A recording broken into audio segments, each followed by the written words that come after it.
Bismillahirrahmanirrahim. Assalamualaikum warahmatullahi wabarakatuh. Selamat malam Bapak Ibu semuanya. Kembali hadir menemani Anda, menemani jam istirahat Anda.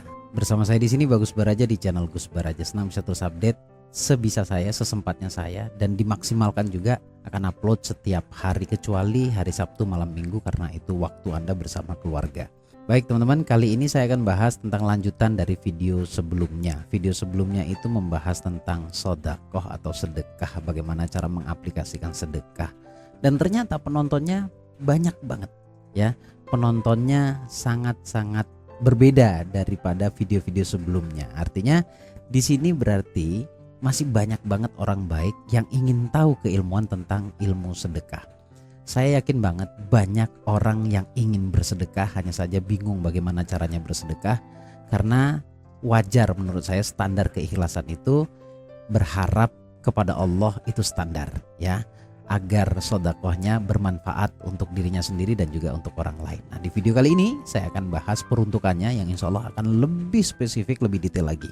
Namun sebelum saya bahas lebih detail atau lebih spesifik, saya ingin sampaikan dua hal dulu, sebuah informasi dari saya untuk Anda. Hari Kamis nanti, tanggal 1 Februari, saya kembali adakan seminar online kajian rutin setiap hari Kamis malam Jumat.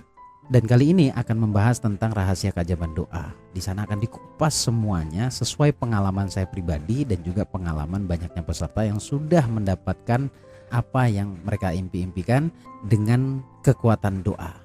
Seperti apa penjelasannya, seperti apa menariknya seminarnya, silakan langsung hubungi nomor WA-nya Mbak Putri atau klik link yang ada di deskripsi, segera daftarkan diri Anda di sana. Kemudian saya juga adakan kelas eksklusif, kelas ya, yang durasinya selama 6 bulan.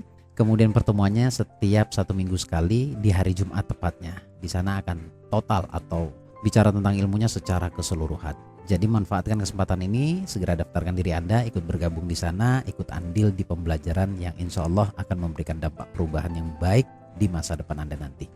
Untuk pendaftarannya langsung hubungi nomor telepon yang tertera di layar monitor, ada nomornya Mbak Putri, ada juga WA-nya Mas Roni, atau klik link yang ada di deskripsi, nanti juga akan terhubung ke mereka berdua. Baik teman-teman, sekali lagi saya katakan ternyata banyak orang baik, masih banyak banget orang baik yang ingin tahu ilmu sedekah. Kenapa saya katakan demikian? Ternyata penontonnya lebih banyak, lebih antusias maksud saya daripada video-video yang sebelumnya ya. Karena kalau di YouTube Studio itu kan kelihatan ya, mana video yang paling menarik untuk ditonton. Jadi ternyata ketika saya upload video atau membahas tentang ilmu sedekah, banyak banget loh yang menonton dibandingkan video-video sebelumnya. Itu kenapa saya perlu bahas ini lebih lanjut lagi. Yang sebelumnya kita bicara atau saya bicara tentang teknik bersedekah dan bagaimana mengaplikasikan sedekah itu sendiri dan mengapa harus sedekah. Dan kali ini kita akan bicara lebih dalam lagi, yaitu peruntukannya. Tapi sebelum saya infokan atau kita bahas peruntukannya itu sebenarnya untuk siapa sih, agar benar-benar bisa mengundang keajaiban dan benar-benar bermanfaat untuk diri Anda sendiri ataupun untuk orang lain. Yang perlu diketahui dulu tentang sedekah, sedekah itu bermakna berbagi kebahagiaan. Artinya apa yang kita miliki kita berbagi kepada orang lain ya, berbagi kebahagiaan. Karena sedekah itu tidak melulu bicara tentang uang, seperti yang Rasulullah juga sampaikan bahwa senyum itu juga sedekah, dan sedekah itu juga bisa diaplikasikan lewat tenaga ya, lewat pikiran, lebih-lebih lewat biaya atau lewat harta yang kita miliki. Nah, standarnya, keharusannya kalau sedekah adalah ikhlas. Ikhlas di sini juga harus terang benderang memaknainya. Jadi yang dimaksud dengan ikhlas adalah tidak boleh berharap selain daripada Allah.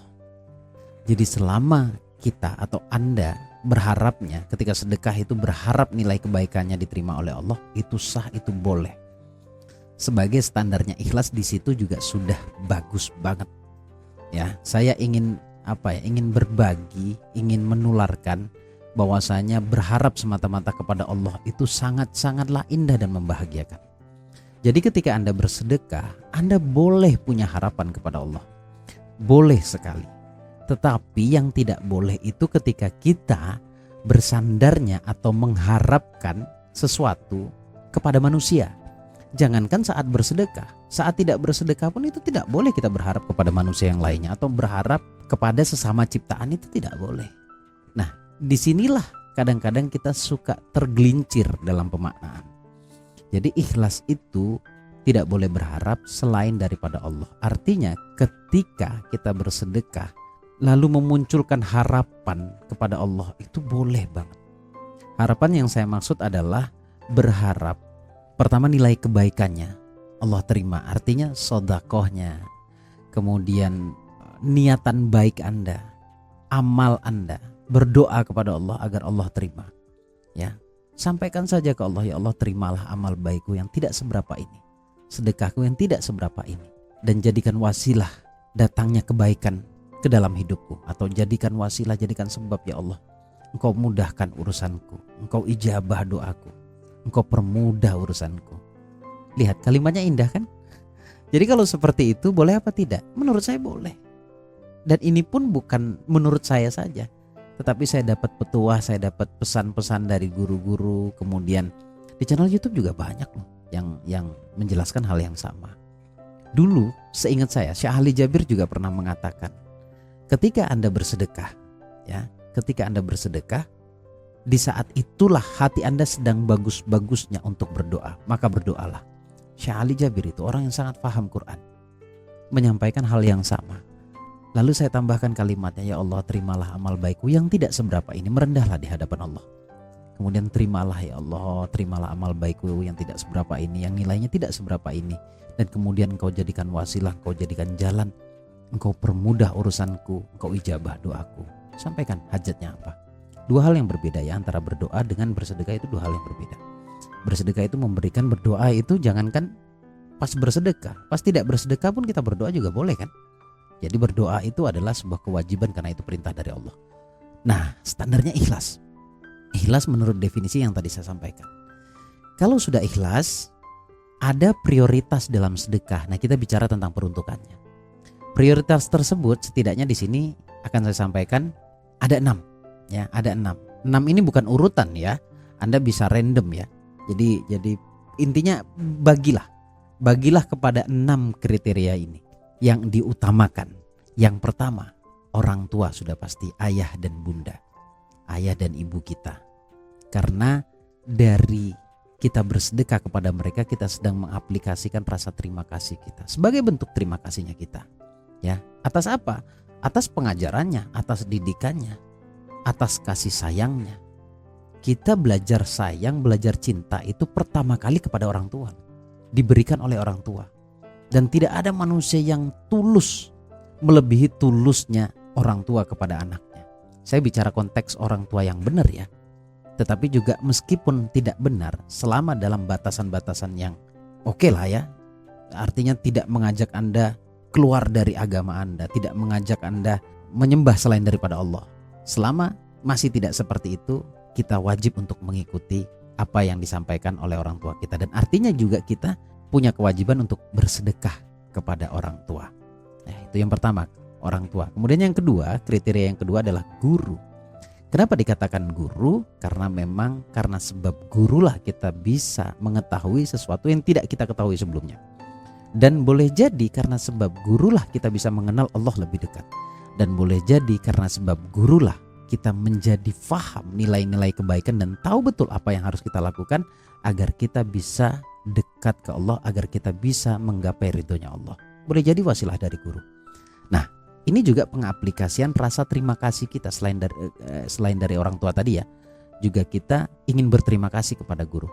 Intinya sedekah itu adalah pengaplikasian rasa syukur, rasa terima kasih. Ya, kedua adalah guru. Yang ketiga adalah anak yatim. Ya, anak yatim ini bahkan dipesankan oleh Rasulullah kepada kita kan, selaku umat muslim, bahwa Rasulullah itu sangat menyayangi anak-anak yatim. Dan Rasulullah sendiri pun yatim. Ya, Rasulullah sendiri pun yatim. Artinya anak yatim itu memiliki karomah tersendiri dan doanya mudah banget untuk diijabah.